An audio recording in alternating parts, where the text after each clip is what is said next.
Most of us have been stuck inside, crawling up the walls. Maybe you've had the luck to enjoy the summer and its colours. Being busy as a bee? Well, a lot of you have been busy because one of the best-selling DIY longbow making items we've sold over the past few months are the finished longbow nocks. But one of the tricky parts that you've been asking us about is putting in the string grooves. We did do a video on this using the pre-made nocks a long time ago, and the quality wasn't great, and I was, well, never that happy with it. So I'm going to have a go again at showing you, perhaps with a little bit more detail and with some HD equipment. Let's go through some of the tools that you're going to need to cut a groove into horn. Now, horn's quite a hard material, so I'd recommend you pick up a rat tail rasp. So it's similar to a round file, which I am going to be showing you in a minute, because this is quite thin in diameter.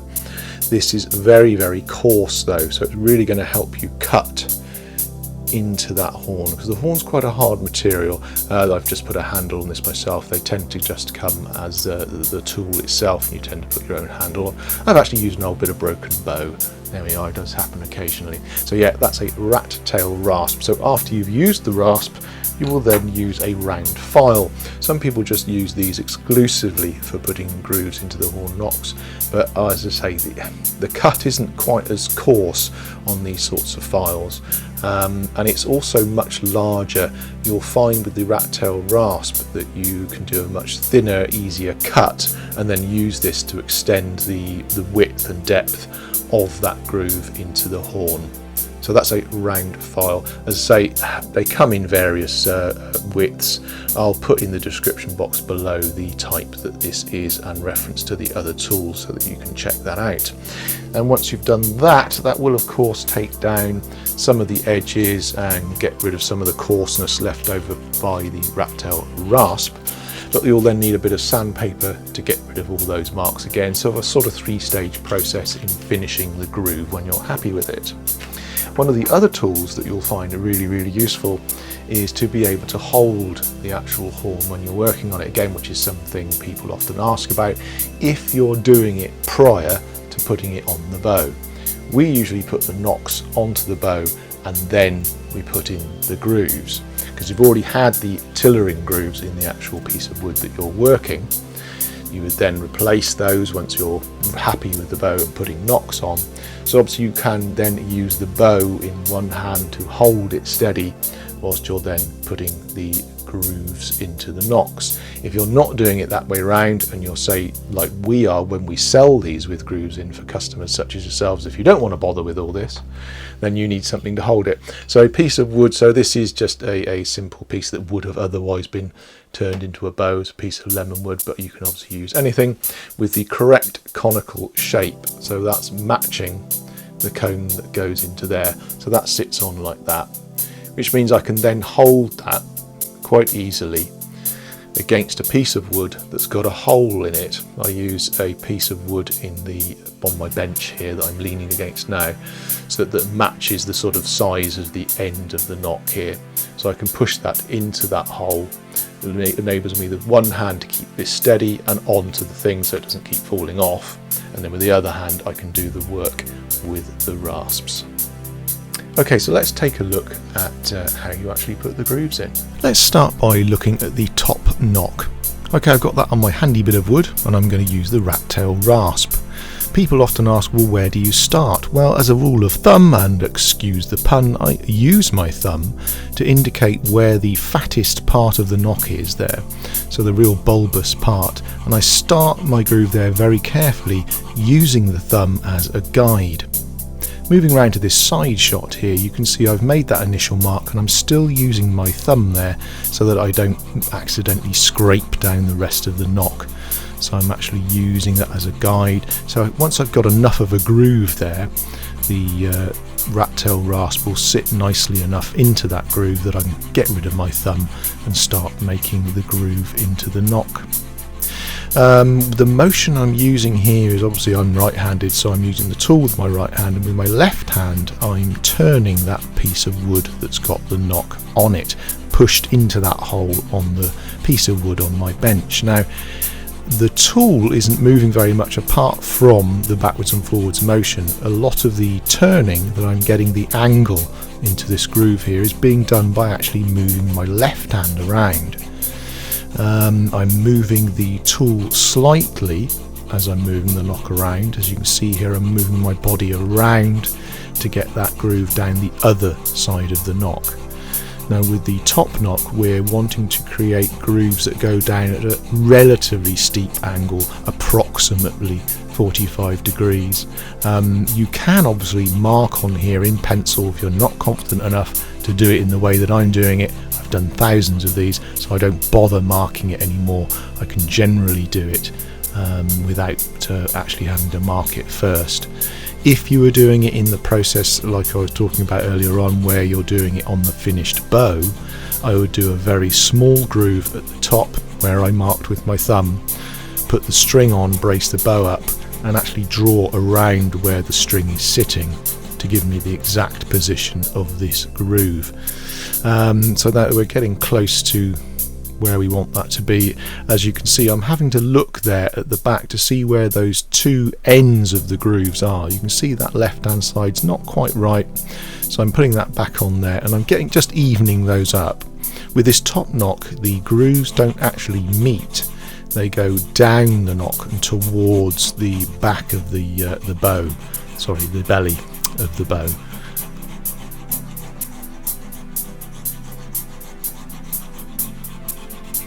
So yeah, that's nearly evened up now.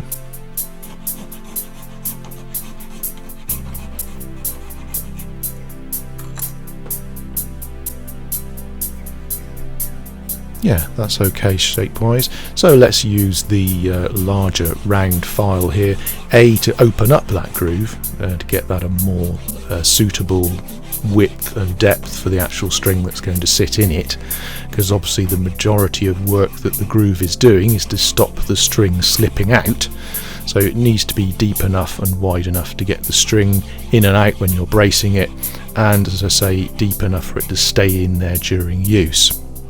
Obviously with this file we're also getting rid of some of those nastier marks that the rasp tends to leave,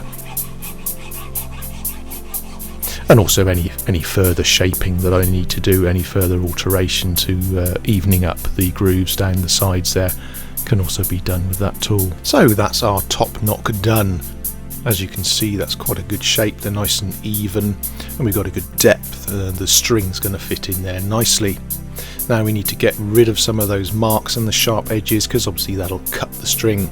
Doing that in your hand is pretty difficult, so I'd recommend going back to your bit of wood, makes it a lot easier.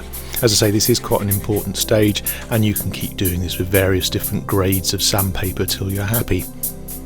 So there we are, that's how it'll look after you've done that top nock. Obviously I'm not going to go too mad with the finishing, because those nocks can be polished, or you may even want to alter the shape of them, so it's kind of up to you how far you want to go with finishing the groove at this stage. Now this is our bottom nock. The beginning process is much the same. I'm using my thumb as a guide on the fattest part there, so it's probably 3/4 of an inch to an inch above where the actual socket goes into the bow is where I start. I'm using my thumb as a safety measure there to keep the tool in the same place. Now with the bottom nock, this is slightly difficult. The process is the same, but the shape and angle of the string is very different. The bottom nock has what we call the bowyer's knot on it. Now the bowyer's knot actually tightens and forms a complete loop around the nock, so therefore the grooves are actually going to meet. Now because they meet and form a tight noose around the nock, they don't come down the nock. The top nock, the string of the top of the string is what we call a laid-in loop, so it's a loop that stays the same shape, which is why we had those angles on our top nock where the string actually points towards the bow. The bottom nock here actually wraps around, so we're actually going to be meeting our two grooves here. Our two sides are going to meet at the back and form one loop and tie a groove, a non-stop groove around the actual nock. Also the angle is not as acute. it's much less. Hopefully you can see that in the video here, that these don't stretch down, they more go around in a very even, shallower angle around to meet at the back. And I'm just getting to that point now where I'm meeting them up. That is obviously quite difficult to get this right. I realise people say to me in all the videos, oh, you make that look easy, blah blah blah. Yeah, obviously to me it is. I've done it a million times, so I apologise if I am making it look easy. I'm trying to rack my brain to remember when I was an apprentice to my father and the first time I was doing nocks, and yes, it is difficult. Using these sorts of tools on this sort of material is quite difficult at first, and also it can be quite stressful. You're thinking, oh no, I'm going to ruin it, which is what a lot of people worry about, is that they're going to get this wrong, ruin the nocks, particularly if you are doing it in the way that I mentioned earlier on, where you're doing it on the bow. So there we go, that's the shape of the bottom knot. As you can see, they meet, it actually forms one single groove round the nock, much shallower. Again, hopefully you can see the angle there from what I'm showing on the video. So now we're going to do the file again like we did with the other one, really open that up. It's actually probably more important with the bottom nock to open up the size of the groove here, get it sort of the width of the actual groove and partially the depth, because the way the bowyer's knot is at the bottom means that you've got a lot more material. You've got a thicker piece of material that tends to be wrapped round. You've obviously got the knot itself, the actual sort of loop of the bowyer's knot. So you're requiring more space for that string to fit in. So I'm actually going to do quite a bit more work with that file to get it a wider, deeper socket, if you like, into the actual nock there. And then and the same thing with the sandpaper. Obviously it's important again to make sure you get rid of these sharp angles. I don't know if you've worked with horn before, but cutting into the horn in the way that I'm doing, it leaves a very sharp corner. Wood tends to sort of have a natural softness to it. The horn can be very, very hard and form quite a cutting edge. So that's our bottom nock done there. Ready for finishing really, and sticking on the bow and doing whatever you want to do next. So there's our two nocks. Hopefully you can see the difference there that I'm talking about in the angle and that continuous groove you've got on the bottom knot. If this is all far too painful for you, as I say, we do provide a service where we can do this for you. The link to our shop and these particular nocks is, of course, as always, in the description box below. And you can, well, yeah, you can buy them if you're feeling brave and do it yourself, or buy them with the grooves in. Hopefully that's been of some use, and hopefully that's been a much better quality view at how to do this. If you want to know more about what we do and want to see more about bow making and arrow making, again, links to our bow making websites below, and there's some videos and subscribing on the screen.